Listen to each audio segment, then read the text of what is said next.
Shalom Jemaat Tuhan, berikut informasi House of Glory dalam sepekan. Informasi yang pertama, bagi jemaat Tuhan yang mau memberikan persembahan, dapat dilakukan sebelum atau sudah ibadah selesai di kotak persembahan yang terletak di pintu masuk gereja.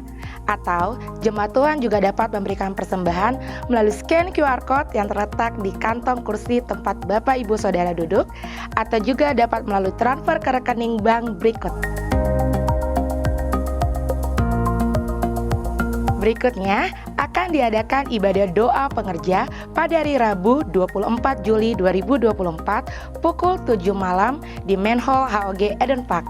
Untuk itu, bagi seluruh pengerja dan aktivis wajib mengikuti ibadah doa pengerja ini dan diingatkan untuk membawa kartu pengerja untuk absensi. Shalom Bapak Ibu seluruh jemaat House of Glory yang saya kasihi. Bapak Ibu, saya ingin mengajak Bapak Ibu sekalian khususnya yang bergerak di marketplace, saudara pengusaha atau yang mau belajar usaha atau yang punya kerinduan jadi pengusaha, baik pengusaha besar maupun pengusaha kecil, saudara harus datang dengarkan seminar Kingdom Driven Business ini, saudara.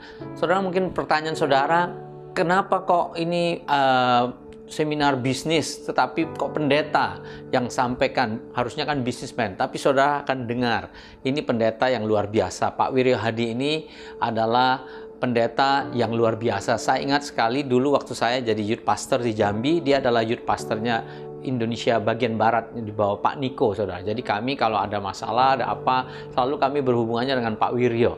Nah sekarang Pak Wiryo punya pelayanan yang sangat luar biasa, saudara. Bahkan dia punya pelayanan, punya tanah di daerah Serpong itu harganya 1,2 T, saudara.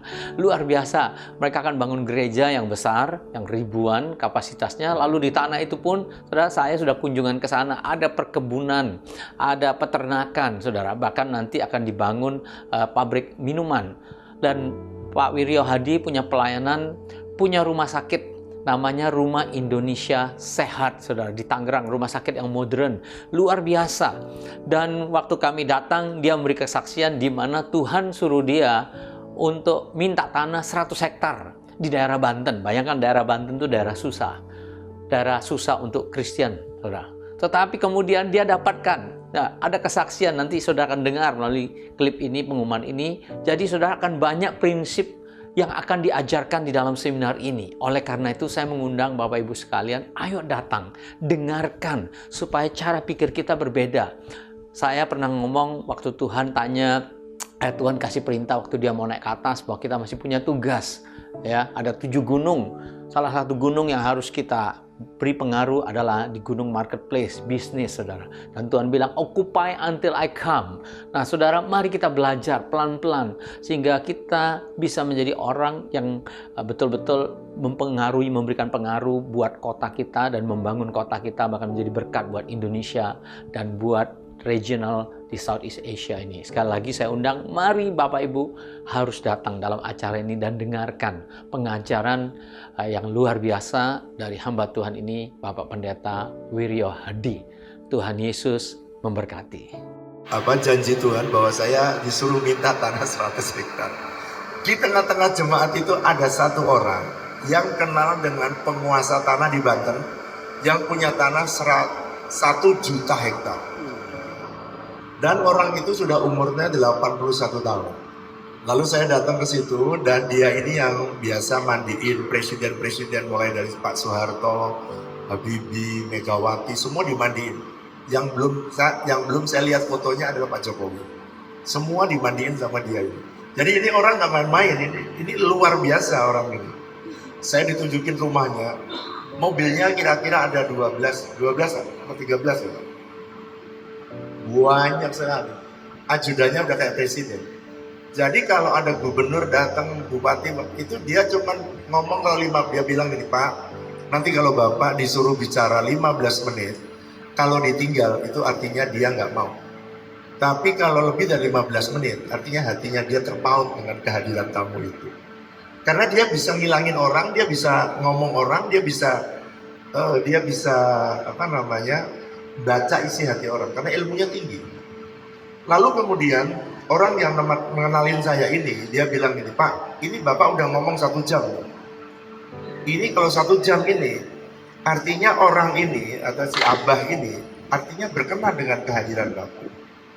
Terus saya ngomong aja, saya bilang nih, Bah, saya ini datang ke sini karena saya disuruh Tuhan untuk minta tanah 100 hektar. Gila ya? Tuhannya mana? Terus kemudian si Abah ini bilang gini, loh kamu ini apa? Ahli waris kagak, saudara bukan, family bukan, minta tanah lagi gitu. Nah singkat ceritalah saya ngobrol, Bah, Abah punya jutaan hektar tanah, 81 tahun umur Abah. Kalau mati, Abah itu untuk apa itu tanah? Ke saya. Dan saya akan pakai untuk menyejahterakan orang di Banten ini. Dia masih ngomong. Lalu dia ngomong sama orang yang bawa saya itu. Dia bilang, ini orang pendeta ini baik, hatinya murni, tulus kata dia. Lalu dia pergi ke tempat penyimpanan sertifikat itu. Diambillah 2. Pak Bino waktu itu datang ikut nggak ya? Nggak ikut. Diambil 2 koper, saudara. Satu koper itu nih 150 hektar. Nih 150 hektar sertifikat itu banyaknya bukan Pak. Lalu saya bilang, Bah, udahlah Bah, saya nggak usah 150, saya minta 100 hektar saja. Saudara singkat cerita, saya ngomong ke delapan, Bang ini aja beli, kamu mau yang di pantai atau yang tengah jalan? Saya mau tepi jalan raya, tapi subur. Ya udah kalau gitu yang tempat ini nih. Lalu dibukalah satu-satu tempatnya di Panimbang. Kalau ini harganya 500 ribu per meter. Jadi kamu hitung butuh berapa? 100 hektar tinggal ngaliin kamu 500 ribu per meter. Ini udah murah kata dia. Kamu minta itu di jalan. Bah, saya kesini bukan disuruh beli, saya disuruh sini untuk minta tanah Bah. Dari jam 8.30 saya sampai jam 12 diturunkanlah dari 500 itu ke 400 jam 12 siang. Lalu saya diajak makan. Saya ingat Tuhan Yesus pada waktu Tuhan Yesus menyelesaikan semua masalah selalu diajak makan. Selesai saya makan, saya duduk lagi sama dia dan saya bilang, Bah, tolonglah, saya datang ke sini itu untuk minta tanah sama Abah. Diulangi lagi perkataan yang dia, kamu ini siapa? Ahli waris saya nanti bakal marah kalau tahu bahwa kamu minta tanah 100 hektar. Walaupun saya punya tanah 1 juta hektar lebih. Lalu pertanyaan saya, Bang, kalau 1 juta itu untuk apa sih Abah? Kan juga nggak berguna juga. Kalau Abah mati, nggak berguna itu tanah. Lebih baik kasih aku 100 hektar aja. Nggak semua. Nanti saya akan pakai untuk menolong orang di Banten. Singkat cerita turun dari 400 turun 300, dari 300 turun 200, dari 200 turun 100. Itu kira-kira jam 3:30. Bah, sudah mau maghrib, nanti Abah kan mau sembahyang. Boleh nggak udah serahin aja supaya berdaya guna itu tanah. Aduh. Mintalah nomor HP-nya Mas. Saudara tahu, dia 3:30 ya, jam 4 itu dia bilang gini, saya ini suka ketemu ya pendeta-pendeta, tapi nggak sekonyol kamu. Saya ketemu pemimpin-pemimpin, tapi nggak sekonyol kamu. Kenapa sih Bang? Ya saya baru dengar aja nih, ada orang minta tanah 100 hektar. Iya Bang, karena saya, ini bukan saya minta, saya disuruh Tuhan untuk minta kepada Abah 100 hektar. Itu yang saya dengar. Dia bilang, nggak ada ceritanya, udah 100 ribu aja. 3:30, turun jam 4, 50 ribu. Jam 5, saya masih ingat, jam 5 sore.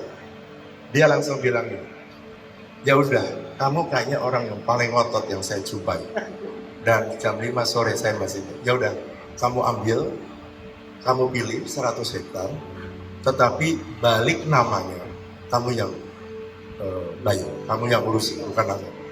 Lalu saya cek ternyata bayarnya itu balik nama, itu per meter kira-kira 15 ribu. Lalu kemudian saya ngajaklah jemaat, karena 100 hektar juga gereja juga tak apa juga, karena juga bingung waktu itu. Lalu belilah, termasuk Pak Pinem tuh beli satu sertifikat 1,5 hektar. Wah, ada beberapa, dan gereja akhirnya ngambil tanah sebelah kiri, jemaat dan pengerja sebelah kanan. Dan hari itu saya pulang dengan mujizat 100 hektar tanah. Nah, saya ingat perkataan Tuhan, siapa yang setia perkara yang kecil, Tuhan akan percayakan perkara yang besar. Jadi sejak itu kita setia melayani yang orang Banten ini. Dan saudara lihat ya, kita semua ini di tengah pandemi kita nolong orang karena itulah visi Tuhan yang suruh untuk kita lakukan. Itu sebabnya jadi saudara kalau ketemu saya, saudara itu akan lihat bahwa kalau saudara itu di otaknya cari untung, Tuhan juga hitungan sama saudara. Tapi kalau di hatimu ingin dipakai Tuhan menjadi terang dan garam dunia, maka Tuhan bisa buat mujizat yang tidak pernah kamu pikirin. Nah, makanya kalau ada yang tanya duit, ya nanti yang tanya duit, jangan tanya Pak Pinem, tanya sama saya. Dulu otakmu. Karena setiap kali saudara bilang saya nggak ada duit, karena Tuhan bisa buat banyak sekali di tengah pandemi ini. Coba ini semua terjadi bukan pada waktu sebelum pandemi, ini terjadinya di tengah pandemi, di mana semua orang, semua gereja squeezing untuk untuk pengeluarannya, tapi justru kita disuruh bangun ini sama bangun 2 lantai resource hospital itu di tengah pandemi. Tetapi kita jalankan kenapa? Karena kita percaya apa yang disuruh Tuhan. Itu sebabnya jangan tanya duit, ya. Tapi kalau tanya duit, jangan tanya sama yang lain, tanya sama saya, supaya saudara temukan jawabannya. Bukan karena kau punya duit semua bisa jadi, tapi karena bersama dengan Tuhan kita bisa melakukan perkara-perkara yang besar. Dan kami mengajak jemaat Tuhan untuk dapat mengikuti seminar ini dan untuk dapat mendaftarkan diri Anda kepada Ibu Linda dan Ibu Ellen. Demikian HLG News dalam minggu ini. Saya ucapkan selamat hari Minggu. Tuhan Yesus memberkati.